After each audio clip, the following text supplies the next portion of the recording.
എല്ലാവർക്കും ലണ്ടൻ വിശേഷങ്ങളായിട്ട് സിബി ചാനലിലേക്ക് സ്വാഗതം. UK-ൽ നിങ്ങൾക്കൊരു ഇലക്ട്രീഷ്യനായിട്ട് ജോലി ചെയ്യണമെങ്കിൽ ഒരു ECS കാർഡ് സ്വായത്തമാക്കേണ്ടതായിട്ടുണ്ട്. ECS കാർഡ് എന്ന് വെച്ച് കഴിഞ്ഞാൽ ഇലക്ട്രോ ടെക്നിക്കൽ സർട്ടിഫിക്കേഷൻ സ്കീം എന്നാണ് അതിൻ്റെ ഫുൾ ഫോം. അപ്പോൾ ECS കാർഡ് ഇല്ലാതെ നിങ്ങൾക്ക് ഇലക്ട്രിക്കൽ ഫീൽഡിൽ യാതൊരുവിധ ജോലിയും ലഭിക്കില്ല എന്നുള്ള കാര്യം നിങ്ങൾ ആദ്യമായിട്ട് മനസ്സിലാക്കിക്കൊള്ളുക. ECS കാർഡ് അതിൻ്റെ പല വെറൈറ്റീസ് ഉണ്ട്. അപ്പോൾ ECS കാർഡ് ഒരു ECS കാർഡ് നിങ്ങൾക്ക് കരസ്ഥമാക്കിയാൽ പിന്നീട് നിങ്ങൾക്ക് മുന്നോട്ടുള്ള യാത്ര സുഗമമായിരിക്കും. അപ്പോൾ അങ്ങനെയുള്ള ECSൻ്റെ ഒരു കാർഡ് നമുക്ക് നേടുന്നതിന് അപേക്ഷ നൽകേണ്ട പ്രോസസ്സ് എങ്ങനെയാണെന്നുള്ളതാണ് ഈ വീഡിയോ കൊണ്ട് ചെയ്യാൻ ഉദ്ദേശിക്കുന്നത്. അപ്പോൾ ലണ്ടൻ വിശേഷങ്ങളിലേക്ക് എല്ലാവർക്കും സ്വാഗതം. കൂടാതെ നമ്മുടെ ചാനൽ ഇതുവരെയായിട്ടും സബ്സ്ക്രൈബ് ചെയ്തിട്ടില്ലെങ്കിൽ ഒന്ന് സബ്സ്ക്രൈബ് ചെയ്യുക, ലൈക്ക് ചെയ്യുക, ഷെയർ ചെയ്യുക. കൂടാതെ ഇത് മറ്റുള്ളവർക്കായിട്ട് ഫോർവേഡ് ചെയ്ത് കൊടുക്കുക.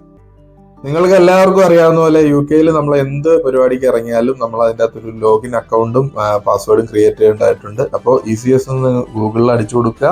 ഇലക്ട്രോ ടെക്നിക്കൽ സർട്ടിഫിക്കേഷൻ സ്കീം എന്നാണ് അതിൻ്റെ വിൻഡോ ഓപ്പൺ ആയിട്ട് വരിക. അപ്പോൾ ആ വിൻഡോയിൽ നമ്മുടെ മെയിൽ ID-യും യൂസർ നെയിമും പാസ്വേഡൊക്കെ കൊടുത്ത് നമ്മൾ ഒരു അക്കൗണ്ട് ക്രിയേറ്റ് ചെയ്യുക. അതിൻ്റെ അകത്ത് നമ്മൾ പാസ്വേഡും കാര്യങ്ങളൊക്കെ ചെയ്ത് നമ്മൾ ലോഗിൻ ചെയ്യുക എന്നുള്ളതാണ് നമ്മുടെ ആദ്യത്തെ സ്റ്റെപ്പ്. ആദ്യമായിട്ട് നിങ്ങൾ ലോഗിൻ ചെയ്യുകയാണെങ്കിൽ നമുക്ക് അതിൻ്റെ അകത്ത് നമ്മുടെ സർട്ടിഫിക്കറ്റും കാര്യങ്ങളൊക്കെ ആഡ് ചെയ്ത് കൊടുക്കേണ്ടതായിട്ടുണ്ട്. അപ്പോൾ നമ്മൾ വൺസ് ഇതിൻ്റെ അകത്ത് ലോഗിൻ ചെയ്ത് കഴിഞ്ഞ് കഴിഞ്ഞാൽ ഇങ്ങനെയുള്ള ഒരു വിൻഡോയിലേക്കായിരിക്കും നമ്മളെ അത് കൊണ്ടുപോവുക. മൈ ECS എന്ന് പറഞ്ഞിട്ടൊരു പ്രൊഫൈൽ ഉണ്ടാവും. അതുപോലെ തന്നെ നമ്മുടെ പേര്, കൃത്യമായിട്ടുള്ളൊരു ഡാഷ്ബോർഡ്, ഈ ഫ്രണ്ടിൽ ഈ കാണുന്ന ഇതിൻ്റെ ഡാഷ്ബോർഡ് എന്നാണ് പറയുന്നത്. അതിൻ്റെ അകത്ത് കുറേ അധികം കാര്യങ്ങൾ നമുക്ക് എക്സ്പ്ലെയിൻ ചെയ്ത് തരേണ്ടതായിട്ട്. മൈ ECS എന്ന് പറഞ്ഞിട്ടുള്ള വിൻഡോയിൽ നമ്മൾ ക്ലിക്ക് ചെയ്യുമ്പോൾ ഇതുപോലെ ഒരു ഡീറ്റെയിൽസ് ആയിരിക്കും ഉണ്ടാവുക. അതിൻ്റെ അകത്ത് മൈ ഡീറ്റെയിൽസ് എന്ന് പറഞ്ഞാൽ നമ്മുടെ പേഴ്സണൽ ഡീറ്റെയിൽസ് ആണ്. നമ്മുടെ ലൈസൻസ്, അഡ്രസ് പ്രൂഫുള്ള അഡ്രസ്സ് ആയിരിക്കണം നമ്മൾ നൽകേണ്ടത്. അതുപോലെ തന്നെ നമ്മുടെ ഫോട്ടോ അപ്ലോഡ് ചെയ്ത് കൊടുക്കേണ്ടതായിട്ടുണ്ട്.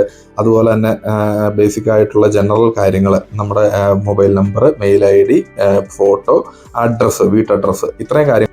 അടുത്തതായിട്ടുള്ള വിൻഡോ എന്ന് പറഞ്ഞാൽ ക്വാളിഫിക്കേഷൻസ്, ഡോക്യുമെന്റ്സ് ആൻഡ് CPD എന്ന് പറഞ്ഞിട്ടുള്ള വിൻഡോയാണ്.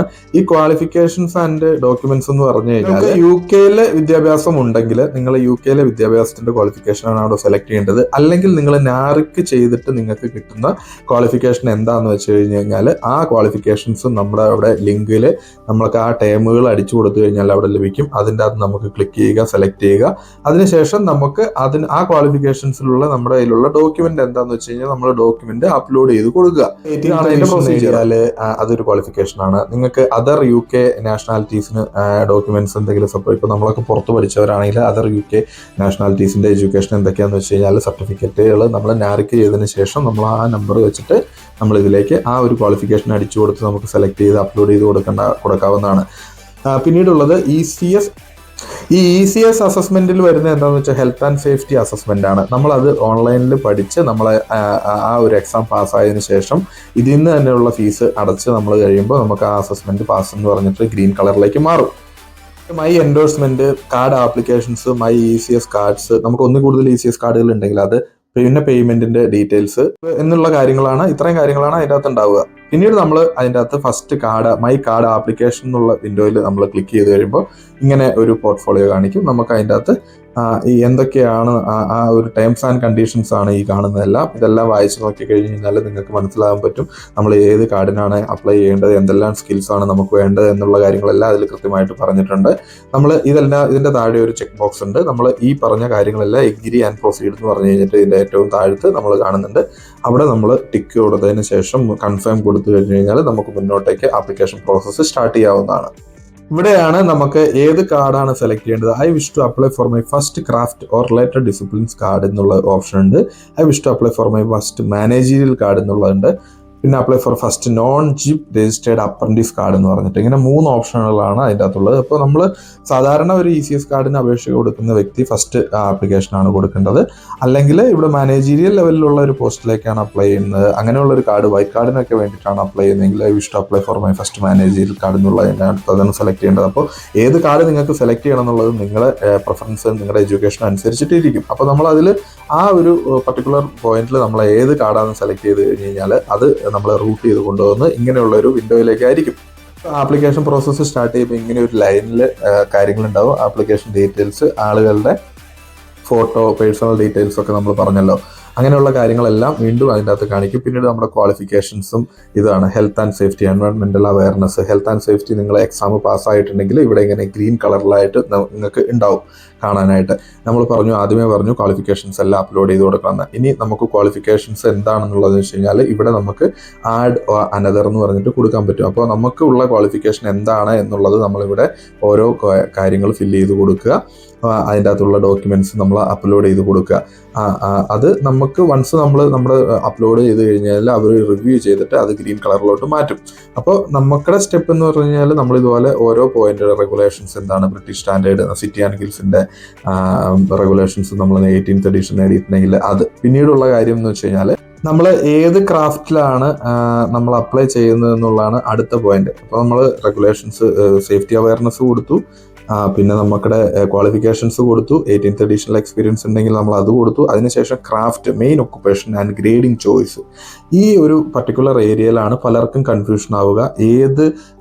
ഏത് കാർഡിനാണ് അപേക്ഷ കൊടുക്കേണ്ടത്, അതുപോലെ തന്നെ എന്താണ് അതിനു വേണ്ടിയിട്ടുള്ള മാനദണ്ഡങ്ങൾ, എന്തെല്ലാം ക്വാളിഫിക്കേഷൻസ് ഉണ്ടെങ്കിലാണ് നമുക്ക് ഈ കാർഡിന് അപ്ലൈ ചെയ്യാൻ പറ്റുക എന്നുള്ളത്. അപ്പോൾ നമുക്ക് ഇവിടെ ഇലക്ട്രിക്കൽ മെയിൻ്റനൻസ് ടെക്നീഷ്യൻ ആണ്, അല്ലെങ്കിൽ ഇലക്ട്രിക്കൽ എഞ്ചിനീയർ ആണ്, അല്ലെങ്കിൽ ഇലക്ട്രിക്കൽ ക്വാളിഫൈഡ് പേഴ്സൺ, CQP, അങ്ങനെയൊക്കെ കോമ്പീറ്റന്റ് പേഴ്സൺ, അങ്ങനെ ഓരോ കാറ്റഗറി, വളരെയധികം കാറ്റഗറീസ് ഉണ്ട് ഇതിൻ്റെ അകത്ത്. ഏകദേശം ഞാൻ നോക്കിയിട്ടൊരു 80-90ഓളം കാറ്റഗറി അതിൻ്റെ അകത്ത് സെപ്പറേറ്റ് ചെയ്തിട്ടുണ്ട്.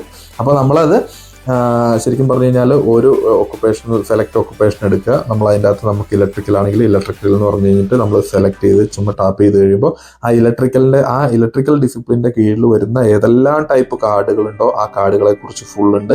നമ്മളത് സെലക്ട് ചെയ്യുന്നു.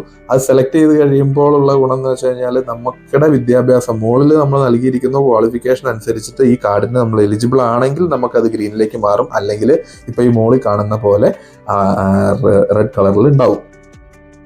ഞാൻ നൽകിയിരിക്കുന്ന ക്വാളിഫിക്കേഷൻ അനുസരിച്ച് ഞാൻ താഴെ ഒരു ഒക്കുപ്പേഷൻ, എനിക്ക് വേണ്ട ഒക്കുപ്പേഷൻ സെലക്ട് ചെയ്യുമ്പോൾ നമ്മുടെ വിദ്യാഭ്യാസത്തിനുള്ള ആ ഒരു ക്വാളിഫിക്കേഷനുള്ള ജോലികളാണ് നമുക്ക് സെലക്ട് ചെയ്യാൻ പറ്റുള്ളൂ. അല്ലെങ്കിൽ ഇതെല്ലാം ചെയ്യുന്നത് AI ആണ്, ആർട്ടിഫിഷ്യൽ ഇൻ്റലിജൻസ് വെച്ചിട്ടാണ് ഇത് കമ്പയർ ചെയ്യുന്നത്. അപ്പോൾ നമ്മൾ നൽകിയ വിദ്യാഭ്യാസം വെച്ചിട്ടുള്ള ഒരു പൊസിഷനല്ല നിങ്ങൾ അപ്ലൈ ചെയ്യുന്നതെങ്കിൽ നിങ്ങൾക്കിടെ അത് എടുക്കില്ല, ആപ്ലിക്കേഷൻ തന്നെ സക്സസ്ഫുൾ ആവില്ല. ബിക്കോസ് എല്ലാ കാര്യങ്ങളും, എല്ലാ പോയിന്റുകളും നമുക്ക് ഗ്രീൻ ആണെങ്കിൽ മാത്രം നമ്മൾ കാർഡിനുള്ള ആപ്ലിക്കേഷൻ നമുക്ക് സബ്മിറ്റ് ചെയ്യാൻ പറ്റുള്ളൂ. അല്ലെങ്കിൽ നമ്മൾ ഈ പറഞ്ഞ പോലെ കാര്യങ്ങളെല്ലാം ചെയ്തതിന് ശേഷം നമ്മൾ അവിടെ വെച്ച് ആപ്ലിക്കേഷൻ സബ്മിഷന് വേണ്ടിയിട്ട് പോകുമ്പോൾ പറയും ഇങ്ങനെ റെഡ് കളറിലോ കാണുന്ന പ്രോസസ്സ് നിങ്ങൾ റിവ്യൂ ചെയ്ത് വീണ്ടും അത് അപ്ഡേറ്റ് ചെയ്തതിന് ശേഷം മാത്രമേ നിങ്ങൾ ആപ്ലിക്കേഷൻ സബ്മിറ്റ് ചെയ്യാവുള്ളൂ എന്ന് പറഞ്ഞിട്ട്, അല്ലെങ്കിൽ അതർവൈസ് നിങ്ങളുടെ പൈസ, നമ്മൾ ആപ്ലിക്കേഷൻ ചെയ്യുമ്പോൾ നമ്മൾ കൊടുത്ത ഫീസ് നമുക്ക് നഷ്ടമായിട്ട് വരും. നമ്മൾ ഈ പ്രോസസ്സ് സ്റ്റാർട്ട് ചെയ്യുന്നതിന് മുമ്പ് തന്നെ നമ്മൾ ആദ്യം തന്നെ നമ്മുടെ ക്വാളിഫിക്കേഷൻ എന്താണ്, അതുപോലെ തന്നെ നമുക്ക് ഏത് കാർഡാണ് സെലക്ട് ചെയ്യേണ്ടത്, ഇനി ഈ ഓരോ കാർഡ് സെലക്ട് ചെയ്ത് ഒക്കുപ്പേഷനിൽ നമ്മൾ പോകുന്ന സമയത്ത് നമുക്ക് ഏത് റൂട്ടാണ്, റൂട്ട് 1, റൂട്ട് 2, റൂട്ട് 3 എന്ന് പറഞ്ഞിട്ട് പല ടൈപ്പ്. ഇപ്പോൾ ഒരു ഇലക്ട്രീഷ്യനായിട്ട് നമ്മൾ ഗോൾഡ് കാർഡിനാണ് അപ്ലൈ ചെയ്യുന്നതെങ്കിൽ അതിൻ്റെ അകത്ത് റൂട്ട് 1 നമുക്ക് എന്തെല്ലാം ക്വാളിഫിക്കേഷൻസ് ഉണ്ടായിരിക്കണം എന്ന് അതിൽ കൃത്യമായിട്ട് പറഞ്ഞിട്ടുണ്ടാവും. റൂട്ട് 2 ആണെങ്കിൽ ചിലപ്പോൾ ആ റൂട്ട് 1ലുള്ള ക്വാളിഫിക്കേഷൻസ് നേടാത്തൊരു വ്യക്തിക്ക് വേറെ ഒരു രീതിയിൽ ക്വാളിഫിക്കേഷൻ ഉണ്ടെങ്കിൽ അത് വെച്ചിട്ട് നമുക്ക് കാർഡ് എടുക്കാൻ പറ്റും. അപ്പോൾ അങ്ങനെ റൂട്ട് 1, റൂട്ട് 2, റൂട്ട് 3 എന്ന് പറഞ്ഞിട്ടുള്ള ഓരോ ട്രാക്കുകളുണ്ട്. അപ്പോൾ ക്രാഫ്റ്റ് ആൻഡ് ഒക്കുപ്പേഷൻ എന്നുള്ള വിൻഡോയിൽ നമ്മൾ അവിടെ ആ ഒരു പർട്ടിക്കുലർ ആഡ് എന്ന് പറഞ്ഞിട്ട് ആഡ് ക്രാഫ്റ്റ് എന്ന് പറഞ്ഞിട്ടുണ്ട് ഗ്രീൻ കളറിൽ. നമ്മൾ ജസ്റ്റ് അവിടെ ഒന്ന് ക്ലിക്ക് ചെയ്ത് കഴിയുമ്പോൾ ഇങ്ങനെ ഒരു വിൻഡോയിലേക്ക് പോകും. അവിടെ നമ്മൾ ആ കാണുന്ന സെർച്ച് ബട്ടണിനുള്ള സ്ഥലത്ത് നമ്മൾ ഇതുപോലെ തന്നെ നമുക്കടെ വേണ്ട കീവേഡ് ഏതാണെന്ന് വെച്ച് കഴിഞ്ഞാൽ ജസ്റ്റ് ടൈപ്പ് ചെയ്യുക. ഇലക്ട്രിക്കലാണ് നമുക്ക് ആവശ്യമെങ്കിൽ ഇലക്ട്രിക്കൽ, മെക്കാനിക്കലാണെങ്കിൽ മെക്കാനിക്കൽ.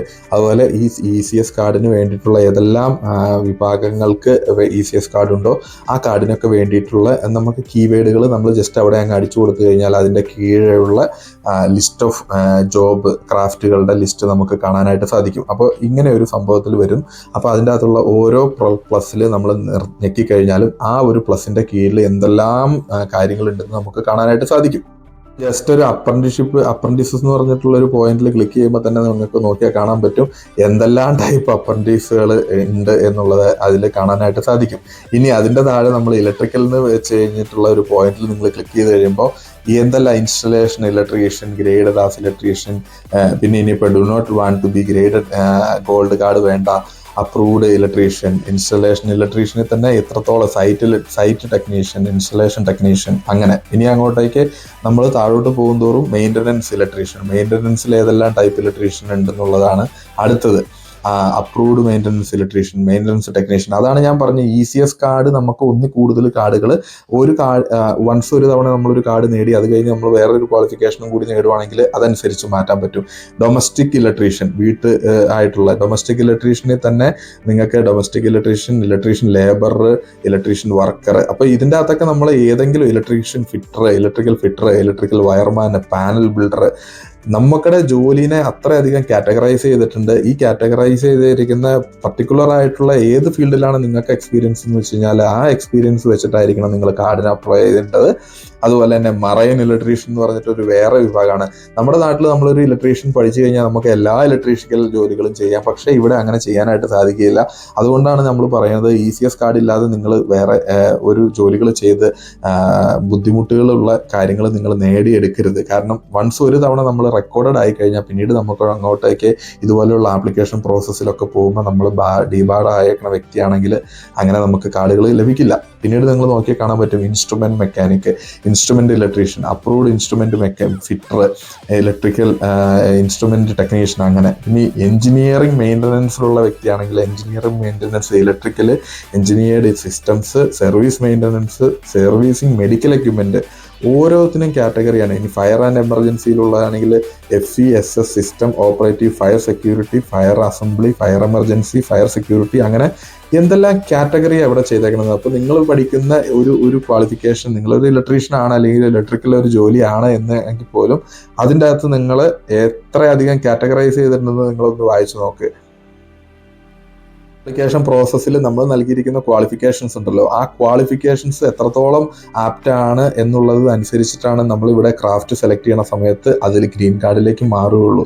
കാരണം ഇതെല്ലാം കോ റിലേറ്റഡ് ആണ്. ഇവിടെ നമ്മൾ ഒരു ഇലക്ട്രിക്കൽ എഞ്ചിനീയറാന്ന് പറഞ്ഞ് സെലക്ട് ചെയ്ത് കഴിയുമ്പോൾ അവിടെ ക്വാളിഫിക്കേഷൻ നൽകിയതിൽ ഇലക്ട്രിക്കൽ എഞ്ചിനീയറുടെ ക്വാളിഫിക്കേഷൻ, തത്തുല്യ ക്വാളിഫിക്കേഷൻ ഒന്നും ഇല്ലെങ്കിൽ നമ്മുടെ ആപ്ലിക്കേഷൻ പ്രോസസ്സ് മുന്നോട്ട് പോകില്ല.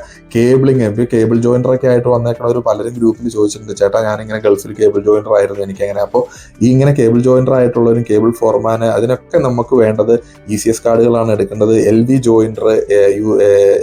ജോയിനർ ലെവൽ 3, പിന്നെ ടെലി കമ്മ്യൂണിക്കേഷൻസ്. കാരണം BMS ഇലക്ട്രീഷ്യൻ കഴിഞ്ഞവർ കമ്മ്യൂണിക്കേഷനിൽ വർക്ക് ചെയ്തവരൊക്കെ നമ്മുടെ ഗ്രൂപ്പിൽ വന്നിട്ടുണ്ട്. അവരൊക്കെ ചോദിച്ചിട്ടുണ്ട് പലരും എങ്ങനെയാണ് നമുക്ക് ECS കാർഡ് എടുക്കുക എന്നുള്ളത്. അപ്പോൾ നിങ്ങൾക്ക് ഈ ഒരു പ്രോസസ്സ് നിങ്ങൾ നോക്കിക്കഴിഞ്ഞ് കഴിഞ്ഞാൽ എത്രയധികം ജോബ് വേക്കൻസികൾ എന്തെല്ലാം ഡിജിറ്റൽ കാര്യങ്ങളായിട്ട് സെപ്പറേറ്റ് ചെയ്തിട്ടുണ്ടെന്നുള്ളത് നിങ്ങൾക്ക് മനസ്സിലാക്കാനായിട്ട് സാധിക്കും. ഇതെല്ലാം നിങ്ങൾ മനസ്സിലാക്കിയാൽ മതി. ECSന്റെ കീഴിലുള്ള കാർഡുകൾ ഇത്രയധികം ഡിസിപ്ലിൻ ഉണ്ടെന്ന് മനസ്സിലാക്കുക. ഇനി ECS vehicle installer, ECS related ഡിസിപ്ലിനിലെ അക്കാഡമിക്കലി ക്വാളിഫൈഡ് പേഴ്സൺ.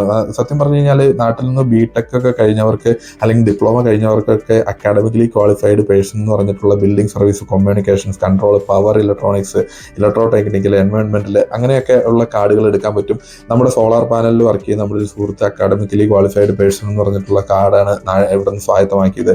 അപ്പോൾ പ്രൊഫഷണലി പ്രൊഫഷണലി ക്വാളിഫൈഡ് പേഴ്സൺ എന്നുള്ള രീതിയിലുള്ള ഒരു കാർഡ് എടുക്കുകയാണെങ്കിൽ നിങ്ങൾക്ക് ഈ പറഞ്ഞ പോലെ നമുക്ക് ജോലി എടുക്കാൻ പറ്റും. ഹോം ഓട്ടോമേഷൻ എന്ന് പറഞ്ഞിട്ട് കാറ്റഗറി ഉണ്ട്, audio visual technician, broadcast media, ഇതെല്ലാം പഠിച്ചിരിക്കുന്നതിലൊക്കെ നമുക്ക് ECS കാർഡ് എത്രത്തോളം വെറൈറ്റി ഓഫ് ECS കാർഡ് എന്നുള്ള കാര്യം നിങ്ങൾക്ക് ഈ ഒരു പ്രൊഫൈലിൽ നിന്ന് മനസ്സിലാക്കാനായിട്ട് സാധിക്കും. നിങ്ങൾ ഈ പറഞ്ഞ കാര്യങ്ങളെല്ലാം ഫില്ല് ചെയ്ത് കഴിഞ്ഞാൽ ഇതിൻ്റെ അകത്ത് ഇത്രയധികം സെലക്ട് ചെയ്ത് കഴിഞ്ഞ് കഴിഞ്ഞാൽ നമുക്ക് മുന്നോട്ടേക്കുള്ള പ്രോസസ്സ് വളരെയധികം സിമ്പിളാണ്.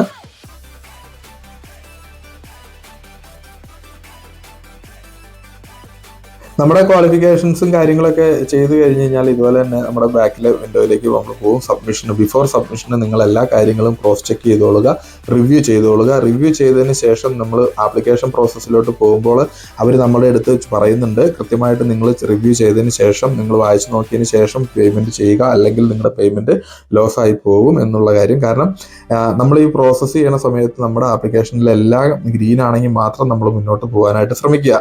അല്ലെങ്കിൽ നമുക്കിടെ അവർ റിവ്യൂവിൽ പോണ സമയത്ത് അവർ തന്നെ മുൻകൂട്ടി നമ്മളോട് പറഞ്ഞു തരുന്നുണ്ട് നിങ്ങളുടെ ആപ്ലിക്കേഷനും നിങ്ങളുടെ ക്വാളിഫിക്കേഷനും നിങ്ങളുടെ ക്രാഫ്റ്റും തമ്മിൽ മാച്ച് ആകുന്നില്ല, നിങ്ങൾക്ക് ചിലപ്പോൾ പൈസ നഷ്ടം സംഭവിച്ചേക്കാം എന്നുള്ളൊരു വാർണിംഗ് അവർ തരുന്നുണ്ട്. 57 പൗണ്ടാണ് നമുക്ക് കാർഡിന് വേണ്ടിയിട്ടുള്ള ഫീസ്. സേഫ്റ്റിയുടെ എക്സാമിന് 65 പൗണ്ട്. അപ്പോൾ ഈ രണ്ട് കാര്യങ്ങൾ നമ്മൾ പാസ്സായി നമ്മുടെ ക്വാളിഫിക്കേഷൻസ് നമ്മൾ ചെയ്തിട്ടുണ്ടെങ്കിൽ നമുക്കൊരു കാർഡിന് ECS കാർഡിന് അപേക്ഷ കൊടുക്കാൻ പറ്റും. ഏകദേശം 1 മാസത്തിനുള്ളിൽ റിവ്യൂ ചെയ്ത് നമുക്ക് കാർഡ് ലഭിക്കുന്നതാണ്. നമുക്കൊരു ECS കാർഡ് ലഭിച്ചു കഴിഞ്ഞാൽ UK നിങ്ങൾക്ക് കിട്ടാവുന്നതിലും വെച്ചിട്ടുള്ള ഏറ്റവും അഡ്വാൻറ്റേജ് എന്താണെന്ന് വെച്ച് കഴിഞ്ഞാൽ ഒരു ഇൻ്റർവ്യൂവിന് അല്ലെങ്കിൽ ഒരു ആപ്ലിക്കേഷൻ പ്രോസസ്സോ നിങ്ങൾ മുന്നോട്ട് പോകുന്ന സമയത്ത് ഫസ്റ്റ് ക്വസ്റ്റ്യൻ നിങ്ങൾക്ക് ECS കാർഡ് ഉണ്ടോ എന്നുള്ളതാണ്. നിങ്ങൾക്ക് ECS കാർഡ് ഉണ്ടെങ്കിൽ ആ ഒരു ഇൻ്റർവ്യൂ മുന്നോട്ടേക്ക് ഫോർവേഡ് ആവും, അല്ലെങ്കിൽ ആ ഒരു മൊമെൻറ്റിൽ വെച്ചിട്ട് നിങ്ങളുടെ ഇൻ്റർവ്യൂ ബ്ലോക്ക് ആവും, അല്ലെങ്കിൽ ആപ്ലിക്കേഷൻ പ്രോസസ്സ് സ്റ്റക്ക് ആവും. അപ്പോൾ അതുകൊണ്ട് നിങ്ങൾ ECS കാർഡ് എത്രയും നേരത്തെ നേടാനായിട്ട് ശ്രമിക്കുക. എന്തായാലും നമ്മുടെ ഈ ഒരു വീഡിയോ കൊണ്ട് നിങ്ങൾക്ക് എന്തായാലും ഗുണം ഉണ്ടായിട്ടുണ്ട് എന്ന് തോന്നുന്നുണ്ടെങ്കിൽ മറ്റുള്ളവർക്കായിട്ട് ഈ വീഡിയോ ഷെയർ ചെയ്ത് കൊടുക്കുക. അതുപോലെ തന്നെ ഇലക്ട്രിക്കൽ റിലേറ്റഡ് ആയിട്ടുള്ള വാട്സപ്പ് ഗ്രൂപ്പിൽ ചേരണം താല്പര്യമുണ്ടെങ്കിൽ കമൻ്റായിട്ട് രേഖപ്പെടുത്തുക. നമ്മുടെ വാട്സപ്പ് ഗ്രൂപ്പിൻ്റെ ലിങ്ക് അയച്ചു തരുന്നതായിരിക്കും. എന്തായാലും നമ്മൾ എത്രയും വേഗത്തിൽ ECS കാർഡ് ഒരെണ്ണം കരസ്ഥമാക്കാനായിട്ട് ശ്രമിക്കുക. അതിനു വേണ്ടിയിട്ടുള്ള പ്രോസസ്സിങ്ങിൽ ചെയ്യുന്ന എല്ലാവർക്കും എന്താ പറയണ, എല്ലാവരും എത്രയും വേഗം നേടട്ടെ എന്ന് ആശംസിച്ചുകൊണ്ട് നിർത്തുന്നു. രണ്ടും വിശേഷങ്ങളിൽ മറ്റൊരു വിശേഷമായിട്ട് വീണ്ടും കാണാം. അതുവരെ എല്ലാവരോടും ബൈ ബൈ. നമ്മുടെ ചാനൽ ലൈക്ക് ചെയ്യാനും ഷെയർ ചെയ്യാനും സബ്സ്ക്രൈബ് ചെയ്യാനും മറക്കണ്ട. വീണ്ടും കാണും വരെ ബൈ.